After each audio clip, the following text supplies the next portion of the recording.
Bulletin में सबसे पहले बात करेंगे, मुल्क भर में कोरोना के वार जारी हैं। कातिल वायरस ने एक रोज में मजीद 85 अफराद की जान ले ली। वबा ने मजमूई अमवात 25,305 हो गई। 24 घंटे के दौरान मजीद 4,553 केसेस रिपोर्ट हुए। NCOC के जारी करदा आदादोशुमार के मुताबिक कोरोना के मुस्बत केसेस की शरह 7.4% रही है। मुल्क भर में कोरोना के वार जारी हैं। कातिल वायरस ने एक रोज़ में मजीद 85 अफराद की जान ले ली है। वबा से अगर मजमूई अमवात की बात की जाए तो अब वो 25,305 हो चुकी हैं। 24 घंटे के दौरान कोरोना के मजीद 4,553 केसेस भी रिपोर्ट हुए हैं। NCOC के जारी करदा आदादोशुमार के मुताबिक कोरोना के मुस्बत केसेस की शरह 7.4% रिकॉर्ड की गई है। मुल्क भर में कोरोना के वार ताहाल जारी हैं और हलाकतें भी सामने आ रही हैं और गुज़िश्ता रोज़ 85 अफराद जान की बाजी हार गए। इसके हवाले से बात कर लेते हैं। डॉक्टर अशरफ निज़ामी हमारे साथ मौजूद हैं। डॉक्टर साहब, बहुत शुक्रिया आपके वक्त का। डॉक्टर साहब, हलाकतों में इजाफा देखा जा रहा है लेकिन SOPs पर अमल दरामद नहीं किया जा रहा और ख़ासतौर पर कराची की अगर बात की जाए तो अभी भी शरह जो है वो खासी ऊपर है। क्या कहेंगे आप? बहुत बहुत शुक्रिया। देखें, ये सिर्फ कराची के लिए नहीं और ये हमारे लिए बहुत ही अलार्मिंग सिचुएशन है कि इस वक्त पाकिस्तान में गालिबन इट इज़ द मैक्सिमम जो कि हमारा डेथ टोल हुआ है और हमने अपनी कीमती जानें जो है वो ज़ाया हुई हैं। इस वक्त जो कराची के अंदर सूरत हाल है, लाहौर के अंदर इससे भी बदतर है। पिंडी के अंदर, इस्लामाबाद के अंदर देखें, वहाँ भी ज़्यादा हालात ख़राब हैं। 16% जो हमारी पॉजिटिविटी वो चली गई है, 12% है। कराची के अंदर पिछले दिनों के अंदर 20 थी, जो कि इस वक्त अल्हम्दुलिल्लाह कोई 10% के बराबर है। मतलब अल्हम्दुलिल्लाह इन अ सेंस कि पहले जो ज़्यादा थी वो अभी वो कम नीचे की तरफ देखने में आया। और उसका वाद ही था जो कराची को और सिंध हुकूमत को हम लोग एज मेडिकल एसोसिएशन अप्रिशिएट करते थे कि इन्होंने हमारे मुतालबे के ऊपर जो किया कि दैट वाज द लॉकडाउन। और इस वक्त जो CNCOC हमारा भी कहता है उसके मुताबिक यही है कि अगर 5% से भी ज्यादा पॉजिटिविटी रेट हो तो आपको स्कूल्स और इस किस्म की एक्टिविटीज जो है उनके ऊपर पाबंदी लगा दे। बड़ी हैरानी की बात है कि NCOC के मुताबिक कराची के अंदर, लाहौर के अंदर, बाकी इदारों के अंदर 31 अगस्त से दोबारा से स्कूल खोले जा रहे हैं, जबकि हमारी सिचुएशन जो है कोविड के हवाले से कतई तौर पे भी ये काबिल कबूल नहीं है।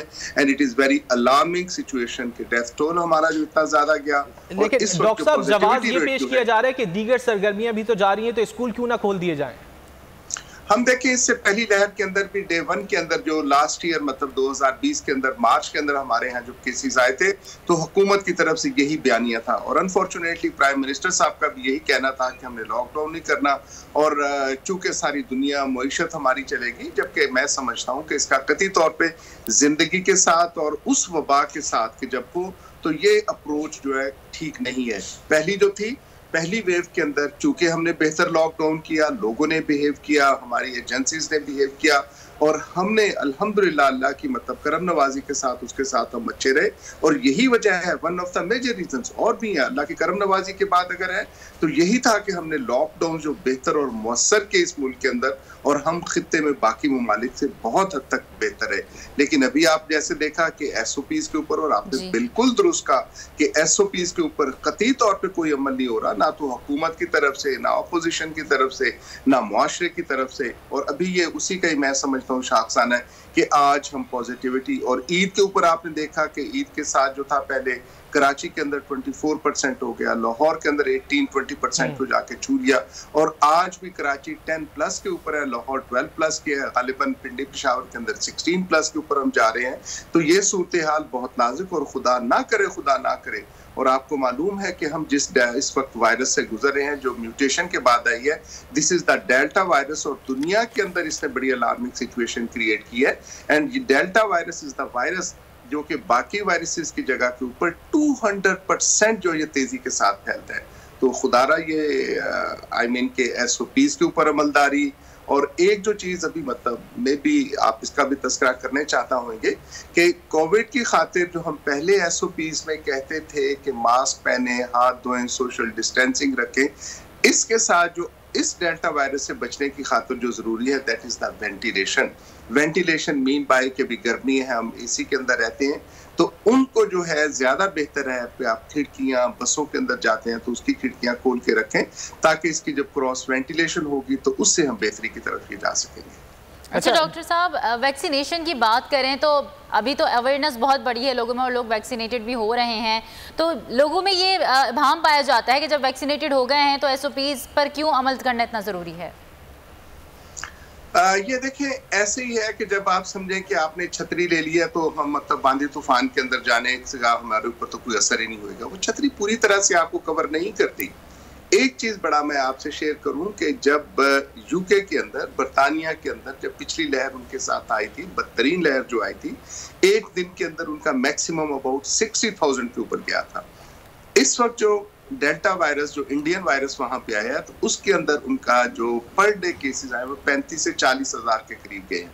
लेकिन क्योंकि उन्होंने वैक्सीनेट करवा लिया, उनके हॉस्पिटल्स के ऊपर बर्डन, उनके इदारों के अंदर बाकी लोगों की हाजिरी के ऊपर वो उतना प्रेशर नहीं था, बल्कि बिल्कुल भी नहीं था। हॉस्पिटल्स के ऊपर वो प्रेशर बिल्कुल भी नहीं था। इसी तरह से आपके सामने चाइना है, बाकी ममालिक है कि जिन्होंने वैक्सीनेट अपने आप को कर लिया है, 70-80% अपनी पॉपुलेशन को वैक्सीनेशन लगा दी है। वहां पे ये डेल्टा वेरिएंट जो कि होता भी है अगर कोविड तो बड़ा माइल्ड होता है। कराची के अंदर आपने देखा कि अभी जब देखा गया कि उसके अंदर ऐसे लोग जिनको वैक्सीन लगी हुई थी और उनको फिर ये कोरोना वायरस हो गया, तो उनके लिए सिवियरिटी जो थी वो इतनी ज्यादा नहीं थी निस्बतन उसके कि जिसको ये वैक्सीन नहीं लगाई गई थी। और दुनिया में सेकेंडली मैं आपसे शेयर करूं कि कोई ऐसी वैक्सीन नहीं है जो कि आपको 100% ये कहती हो कि आपने वैक्सीन लगवा ली लिहाजा आप सेफ हो गए। अच्छा डॉक्टर साहब, जब वैक्सीनेशन की बात हो रही है तो बहुत से अफराद जो अपनी 2 डोज लगवा चुके हैं, उसके बाद बताया जा रहा है कि जिन्होंने बैनुल अक़वामी सफर करना है उन्हें बूस्टर लगवाना होगा, तो फिर आप ये बता सकते हैं कि कितने दिन बाद जो है ये बूस्टर लगवाया जा सकता है सेकेंड डोज के बाद? देखिए, हम लोग जो समझते हैं 3 से 6 हफ्ते के दरमियान जो अमूमन जो सेकंड डोज हमारे लगाई जाती है। बूस्टर डोज के लिए बड़ी बदकिस्मती है कि अब दुनिया के अंदर कॉर्पोरेट कल्चर जो है वो अपना शुरू हो गया है कि अभी मैं देख रहा था कि सऊदी अरब ने चले इजाजत दे दी कि हम चाइना की कुछ वैक्सीन जो है उनको एक्सेप्ट कर लिया, 2 वैक्सीन को, जो कि अमूमी तौर पे पाकिस्तान के अंदर मेजॉरिटी ऑफ केसेस हमारे यहाँ लगाई गई हैं। चाइना के अंदर यही वैक्सीन है और वहां पे उन्होंने कंट्रोल कर लिया। अमेरिका बहादुर, बर्तानिया और ये सो कॉल्ड जो हमारा दूसरा एक अलायंस है, वो एक ग्रुप जो है उसने कह दिया कि जी हमने तो ये 3-4 वैक्सीन हैं जिनके साथ तस्लीम करना, बाकी सर्टिफिकेट्स को हमने तस्लीम नहीं करना।